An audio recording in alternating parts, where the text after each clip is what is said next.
Hello! Magandang araw! Okay, ngayon, pag-uusapan natin ang tungkol sa qualitative versus quantitative research. Alright, ano nga ba ang pinagkaiba ng dalawa? Sige, let's find out. After going through this video, you are expected to 1. Characterize qualitative and quantitative researches. 2. Differentiate qualitative from quantitative research. And 3. Examine sample researches in areas of interest. Alright. But before that, let us have first a pre-test. Okay, please get your paper and your pen and choose the correct letter for each item. Number 1. Which characterizes qualitative research? Which characterizes qualitative research? A. It has large sample size. B. It generates numerical data. C. It has specific variables to study. And D. It uses interview and observation in gathering data. Your answer? Number 2. Which best describes quantitative research? Which best describes quantitative research? A. It uses precise measurements. B. It generates data in the form of words. C. It offers results which are not generalizable. And D. It generates a new hypothesis and theory from the data collected. Your answer?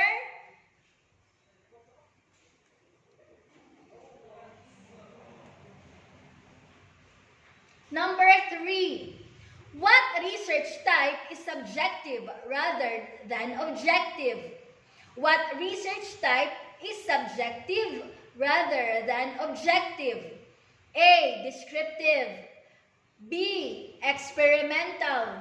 C. Qualitative. And D. Quantitative. Your answer? Number 4. Which research type analyzes numbers using statistics? Which research type analyzes numbers using statistics? A. Experimental. B. Narrative. C. Qualitative. And D. Quantitative. Your answer? Okay. Number 5. A research aims to determine the factors affecting the performance of area managers of a restaurant. Which area of research can the study be classified? A researcher aims to determine the factors affecting the performance of area managers of a restaurant. Which area of research can the study be classified? A. Business. B. Humanities. C. Science. And D. Sports. Your answer? Okay. Thank you. So let's move on to our recap. In the previous video, you learned about research ethics. Recall the ethical standards which you have to observe when you conduct your research. Directions. Write E if the sentence describes ethical actions. Otherwise, write UE in your notebook. Okay? Are you ready for our recap? Alright, let's start. Number 1. Researchers fabricate data. Researchers fabricate data. Your answer? Number 2. If researchers discover significant errors in their published data, they take reasonable steps to correct such errors. If researchers discover significant errors in their published data, they take reasonable steps to correct such errors. Your answer?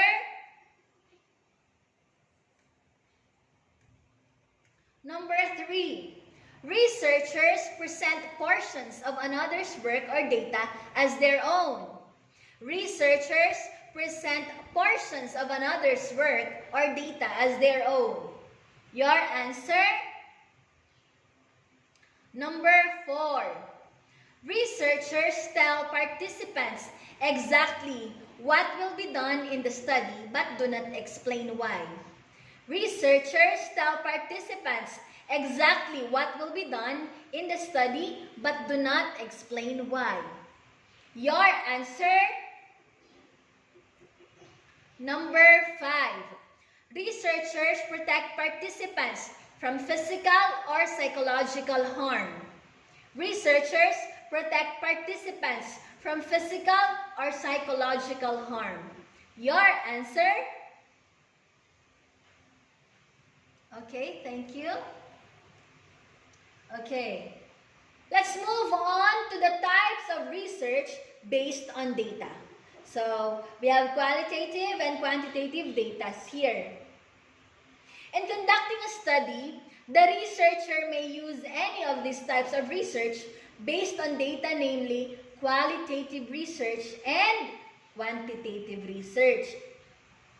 Sa senior high school kasi, pag qualitative research, pang grade 11. Tapos, ang quantitative research naman, pag grade 12 na. Alright. Qualitative research is a type of educational research in which the researchers rely on the views of participants, ask broad, general questions. So, nagko-collect din sila ng data consisting largely words from participants. So, remember, ang qualitative research, it's more on opinion, di ba? Mga ideas, own thoughts ng iyong participants. So, more on words, more on texts.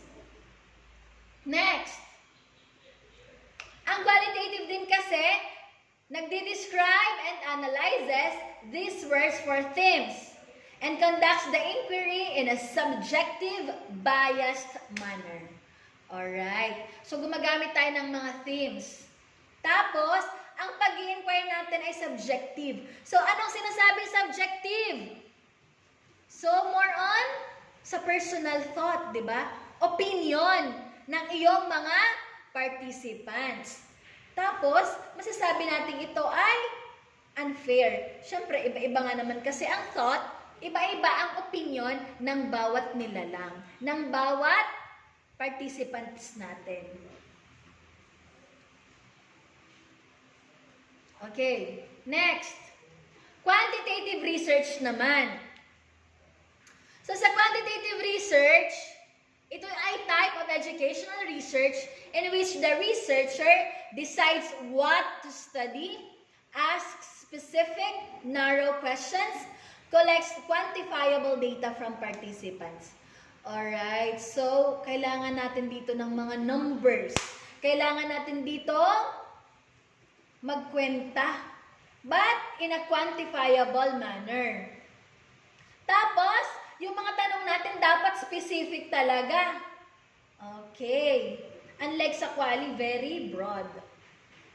Another. Ang quantitative research nag-a-analyze ng numbers using statistics and conducts the inquiry in an unbiased, objective manner. Remember, we use statistics here. Okay, the mean and the median, the percentage, and all. So, ang pag-i-inquire natin ay unbiased. So, fair. Fair and square. Tapos, objective manner. So, pag sinabing objective, ito ay nakabase sa facts. Alright. Another, qualitative research differs from quantitative research in various ways. Ano nga ba ang pinagkaiba ng dalawa? Okay, the table below shows how one differs with the other. Okay, so we have here criterias to focus on. The number one criteria we have purpose. Okay, ano ang purpose ng qualitative research? It is to understand and interpret social interactions. Alright. So, mga nangyayari, mga pag-i-interact natin, mga very sociable itong qualitative research. What about purpose ng quantitative research? Okay. Ang purpose ni Quanti is to test the hypothesis. So, what are these hypotheses? Our guess, the educational guess, di ba? And then also, we must look at the cause and effect. And at the same time, gumawa ng predictions.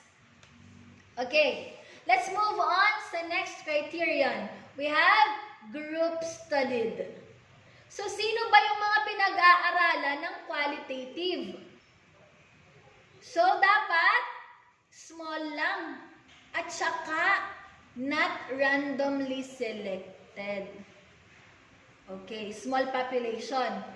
Pero pag quantitative, kailangan natin ng larger and randomly selected. So, mainam ito na gamitan ng ng pangmalakasan at pangmaramihang population.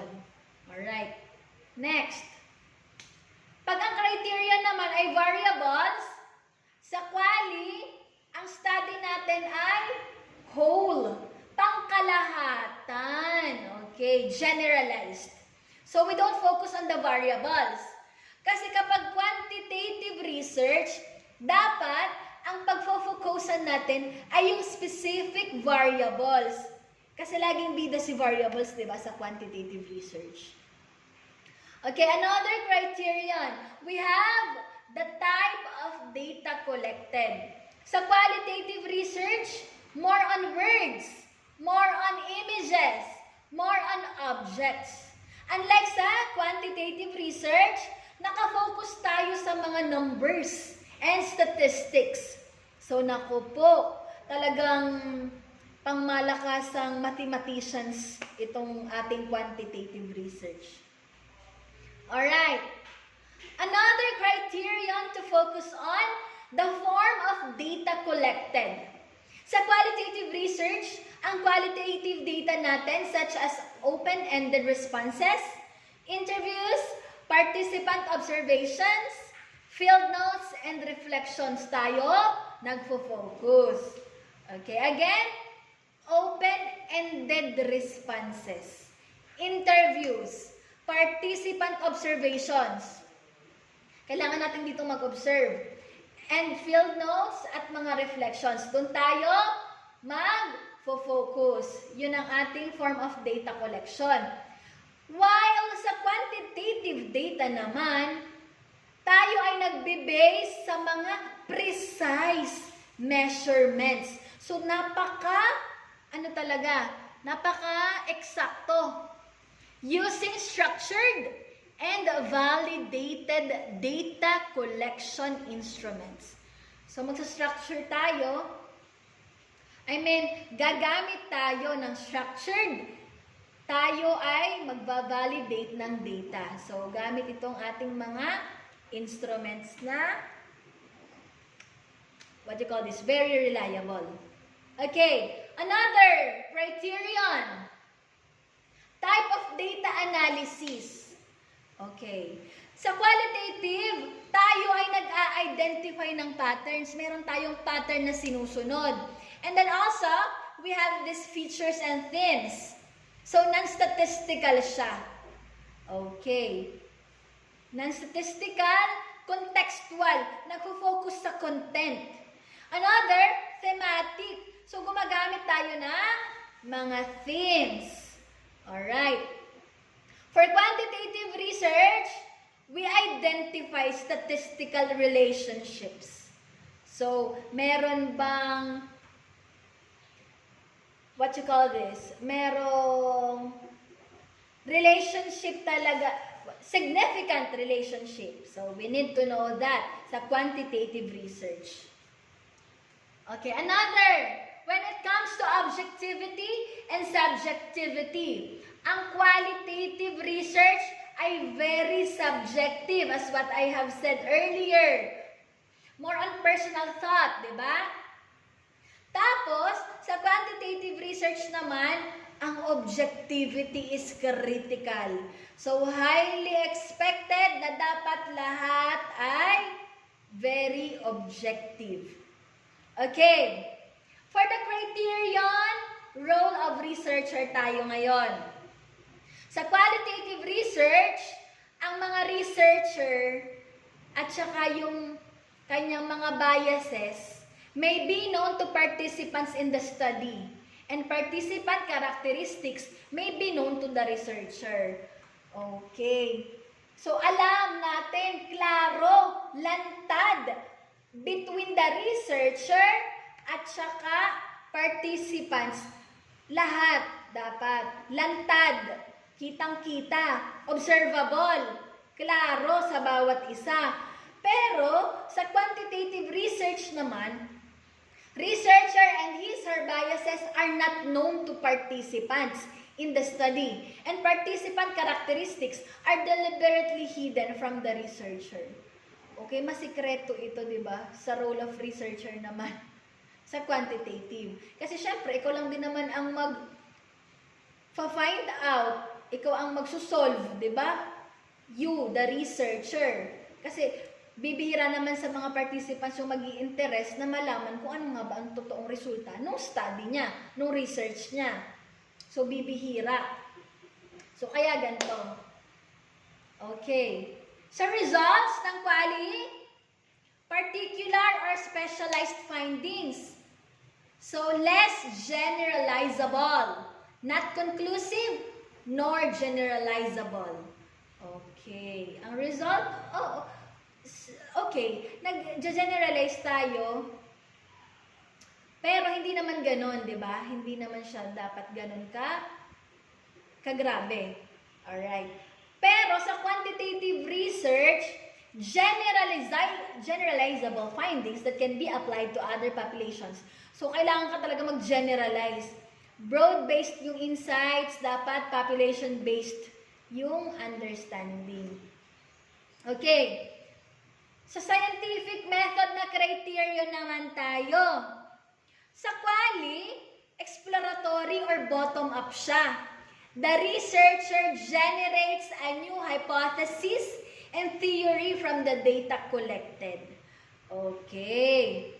So, kailangan mo mag-explore. Because you need to come up with a new hypothesis sa quali, ha? For the criterion scientific method. But for the quantitative research, criterion na scientific method, it must be confirmatory or top-down. The researcher tests the hypothesis and theory with the data. So you have to confirm. Alright. Next, for the criterion view of human behavior. Sa quali, dynamic siya. Okay. Situational. Depende sa situation. Social and personal. Okay. So, hindi mawawala ang konseptong personal when we talk about qualitative research. However, kapag quantitative research na, dapat regular and predictable yung iyong human behavior, yung view mo sa human behavior. Okay, another criterion. Most common research objectives. Sa qualitative research, you have to explore, discover, and construct. Okay. In-depth ang understanding mo. of underlying reasons and motivations. You have to go deeper. Okay? Dun sa mga reasons nila, sa mga motivations nila. But what about quantitative research? Okay. Yung objective ng quantitative research is to describe. Okay. Remember, describe, explain, and predict. Okay. Ang quantification of data. Okay. Dapat nariyan. And then another, the measurement of incidence. Okay. Okay. For another criterion, we have focus. So, ano nga ba ang focus ng qualitative research? Wide-angle lens dapat. Examines the breadth and depth of phenomena. Okay. Yung mga kakaibang pangyayari, kakaibang issues na nangyayari sa ating kapaligiran, sa school, sa community, sa bansa, dapat yun ang maging focus. Okay. Depth phenomena. Breadth and depth of the phenomena. But what about quantitative research? So, narrow angle siya. Narrow angle ang ating lens when it comes to quantitative research. Focus. Kasi, ang tinetest niya ay specific hypothesis. Okay. Hindi ganun ka-broad, unlike sa qualitative. Okay. We have the nature of observation. Paano bang mag-observe? Kapag sa quali, study the behavior in a natural environment. Okay. Sa natural setting, yung ating observation. Sa classroom, nung wala pang pandemic. Sa community, nung wala pang pandemic. What about quantitative research, nature of observation? Study behavior under controlled conditions. So, remember the keyword. Sa quanti, controlled. Dapat yung condition mo. Isolate causal effects. Okay. So, cause and effect natin dito ay i-consider. What about nature of reality? Sa qualitative research, marami tayong realities. And then, mabalik tayo sa sinasabi ko earlier that qualitative is more on subjectivity. Personal thought, personal opinion mo. But what about quantitative research? So, it is single reality. Isa lang, dun ka lang. Nature ng reality mo ay nag-iisa lang. Objective. Based on facts. Okay.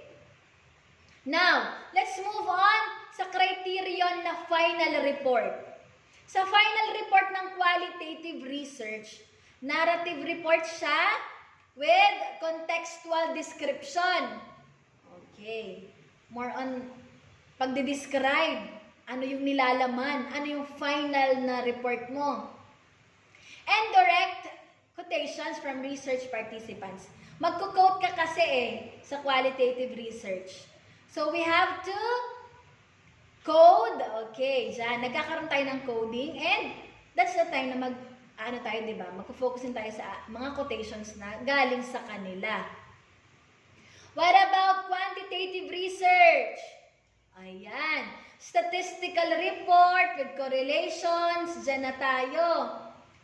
Mahirap masyado. Comparisons of means and statistical significance of findings. Numbers na. Resulta na. Computation na. So, sikat dito ang mga statisticians. Magagamit natin and kailangan talaga natin na lumapit sa mga statisticians kasi masyadong madugo. Although kaya din naman niya yan, napag-aaralan naman, di ba?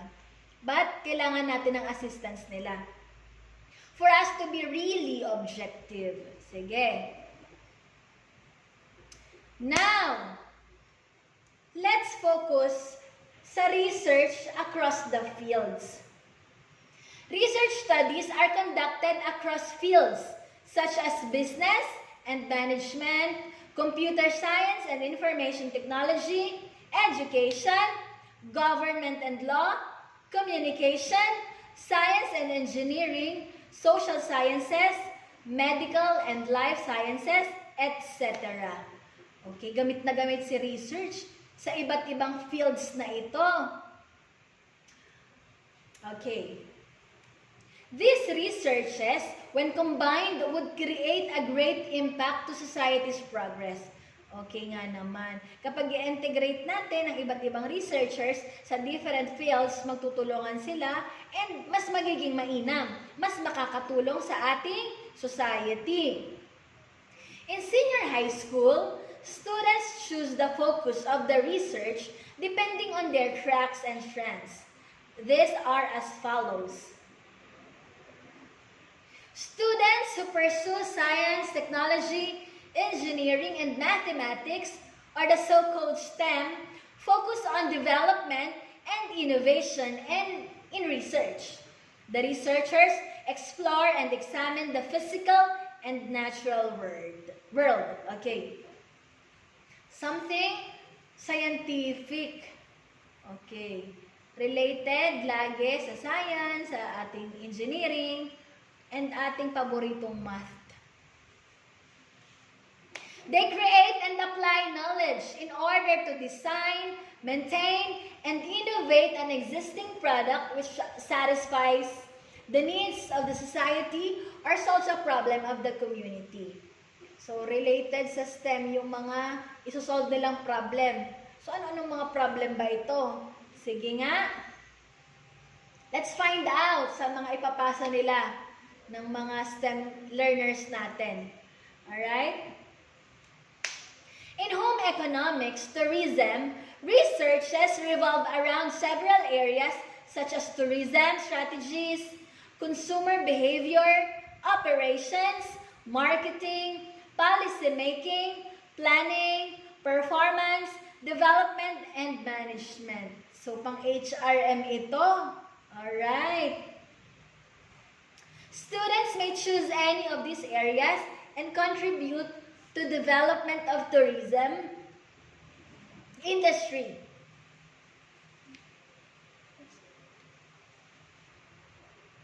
However, in home economics, food, researchers may study food preservation, food management, and food innovation. Alright, so ang kanilang mga researches tungkol sa food preservation. So, ano yung mga hindi pa na-research or yung mga gusto pang i-improve ng mga food preservation researches. So, mga cookery students, alright. Researches in information, communications technology or ICT. Nag-focus ito on software, while computer systems servicing centers on hardware. Okay. In this area, the researchers may look into intelligent systems, website development, internet marketing, fog computing, big data technology, digital tools, and the like. Okay. Mga makabagong teknolohiyang pag-aaral ang magaganap sa information communications technology natin. In the area of humanities and social sciences, or the so-called HUMS, researchers may look into man's behavior and interactions in various areas such as political, cultural, social, environmental, and economic settings. They study human experiences, its significance and meaning. So, very pang-quali ito, di ba? Pag sa HUMS. Because you have there the experiences. Okay. Next, arts and design. So, ang mga arts and design students may explore areas in dance, drama, film, visual arts, music, and theater. So, pang PETA, Pang-theater. Researchers may examine the creation of artistic expressions in all forms of arts as well as utilization of the artistic process. Okay, so makasining. Makasining sila. Next, students enrolled in sports may focus their studies on athletic performance and physical activities of athletes. They may create sports programs, coaching strategies, and techniques which would improve performance of athletes. So ano nga ba ang mainam na strategy and technique ngayong pandemic, di ba? So mainam na study ito. Alright. In accountancy, business and management or ABM, researches may focus on business innovation, resources management, sustainable development, and entrepreneurship. Okay, business na business. So, mainam to sa mga restaurateurs, yung mga soon-to-be restaurateurs. Creating, developing, innovating, and delivering an effective product require research. Tama nga naman. So, hindi tayo basta-bastang mag-promote ng product, di ba? So, kailangan natin ng mga researches. So, kailangan natin ng mga interviews, mga observations, ganon. Businessmen need research results to guide their decisions on product positioning, revenue potential, and target markets. So, anong mainam na business ngayon? This pandemic, ano nga ba ang swak? Diba? Mga online, ganon. Next, students who choose automotive may center their study on design, manufacturing, production, automotive technology, product strategy, including sales and marketing. Okay, so hindi lang tayo magfo-focus sa manufacturing. So, dapat i-include natin ang sales and marketing. Okay, sa mga automotive na mga trucks. Next, researchers conduct a study in the area where their interest lies because they are more motivated to work on it. Below are examples of researches in various areas of interest. So, tama nga naman. Kapag STEM learner ka, of course, tungkol sa mga STEM concerns and issues ang ifo-focus mo. Kapag cookery ka, cookery student, of course, mga pagluluto yan, di ba? ICT, so yan, mga computer concerns, mga technology. Excuse me. So, we have here researches in areas of interest. Okay, the table, areas of interest, and the sample researches. Excuse me.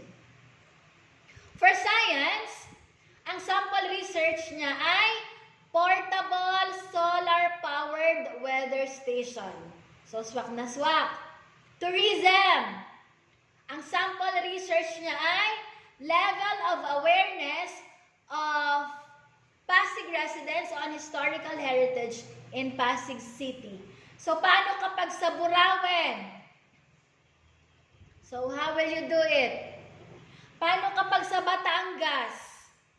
Alright. So, how will you modify that? So, of course, lagi mong ibabase doon sa environment mo, doon sa community mo, kung saan ka malapit. So, we have the localization concept here. Next, information, communications, technology. Okay. As well as the computer system servicing na din. So, ang research na mainam sa kanya, influence of information, communications, technology promotion, and career preference of grade 10 students. Okay. Another for humanities and social sciences, example ng research niya ay the academic struggles of teenage fathers, untold stories of student fathers. Okay, napakaganda namang topic niya. The untold stories of student fathers. Pwede din namang untold stories of student mothers. Diba? Common kasi. At bibihira lang nga naman itong mga student fathers. Mas marami syempre yung student mothers. Kasi yung mga iniwan ng mga mom, single mom, ganon. For arts, we have the sample perceptions of grade 12 senior high school students on minimalism for craftsmanship. Okay, craftsmanship. Next, sa sports, ang example niya ay lived experiences of grade 11 students with the use of visual methods in sports coaching. Okay, maganda, sports coaching. But what about sa business? So we have an example, research, healthy tortilla wrap for A and B resto, a research-based demand analysis. Healthy tortilla wrap for A and B resto, a research-based demand analysis. Ang ganda. Ang gandang title, magandang study. Next, for the food. Ang sample research niya ay a dietary plan for grade 11 senior high schools. Senior high school students. So, mainam nga naman na may dietary plan tayo. Lalong-lalo na ang ating mga learners. So, nag-specify lang dito ng grade 11 senior high school learners. So, mainam ito. We need to be health conscious, di ba? Next, for automotive, we have the sample research, the assessment of electric cars, basis for an improved system. So, pagandahan sila ng title. And, of course, hindi dyan mawawala ang importansya. Improved system. Maganda. Okay, now, let us have some activities. After what you have learned in today's lesson, you are now ready to do the following tasks. Ayan, medyo madugo ito. Compare and contrast qualitative research and quantitative research. So, i-compare muna natin, tapos i-contrast. Fill in the Venn diagram below. Place your answer in your notebook. Okay? So, ganito, we have the Venn diagram. So, for quali, yung mga pagkakatulad sa gitna, yung pagkakaiba nila doon na lang sa kung saan nakatapat si quali at saka si quanti. Okay. Number 2. Of the two research approaches, which would you prefer to do? Explain your answer. Mas mainam ba sa'yo si quali? Mas mainam ba sa'yo si quanti? Which between the two? Okay. Number 3. Okay. Search for 5 researches in your area of specialization. Kung ikaw ay yung learner, doon ka. Kapag STEM learner ka, sige, sa STEM ka. List the titles of the researches in your notebook. And identify whether the research is qualitative or quantitative. So, mainam to. Mahahanas kayo kung anong klaseng research ba ito. And then, of course, you have to explain your answer. Alright. Ito. Gagawa kayo ng table. So, sa first column, title of the research na na-search nyo, nahanap nyo. And then, sa second column, identify nyo kung qualitative ba siya or quantitative. Then, sabihin nyo yung mga reasons nyo. Ba't nyo nasabi na ito ay quali?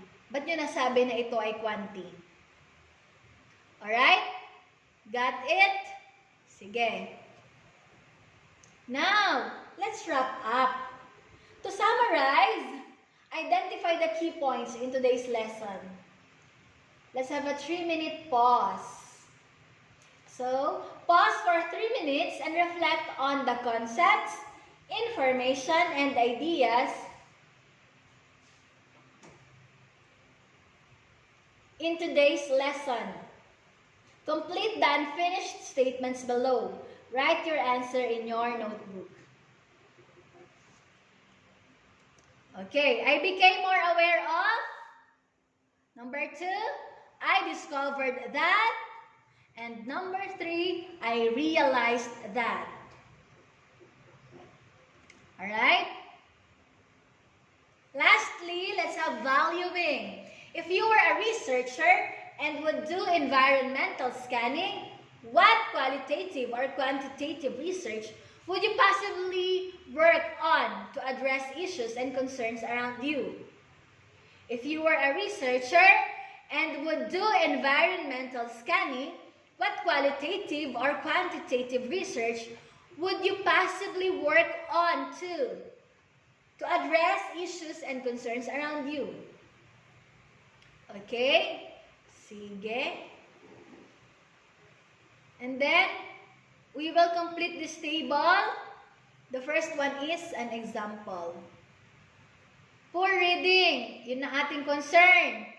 Ang topic, factors that affect reading comprehension of grade 11 students. So, hanap kayo ng issue or ng concern. Tapos, maglalatag kayo ng mainam na research topic na swak sa inyong concern. Alright? Okay. So, I guess for the post-test, are you ready? Ready pa ba? Kaya pa ba? Okay, sige.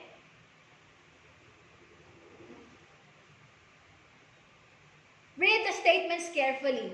Write the letter of the best answer in your notebook. Number 1. Which best characterizes qualitative research? A. It has sample size. Small sample size. B. It generates statistical data. C. It uses a rating scale in data gathering. And D. It focuses on specific variables to study. Your answer? Okay, number 2. Which best describes quantitative research? A. It uses structured instrument. B. It generates open-ended responses. C. It creates a new hypothesis and theory. And D. It provides results which are generalizable. Your answer? Number 3. What research type arrives at a narrative report rather than statistical report? A. Descriptive. B. Experimental. C. Qualitative. And D. Quantitative. Your answer? Number 4. What research type gathers data in the form of images and words rather than numbers? A. Exploratory. B. Narrative. C. Quantitative. And D. Qualitative. Your answer? Number 5. Which research can be categorized under humanities and social sciences? A. Effectiveness of warm-up exercises for hikers. B. Sweetened ampalaya, an innovative product for diabetics. C. Assessment of the accuracy of ways in searching for location. And D. Relationship between gender and leadership qualities of grade 11 students. Basis for Gender and Equality Program? Your answer? Alright? So, I hope that you learned something today. That's all. Thank you and God bless us all. Bye!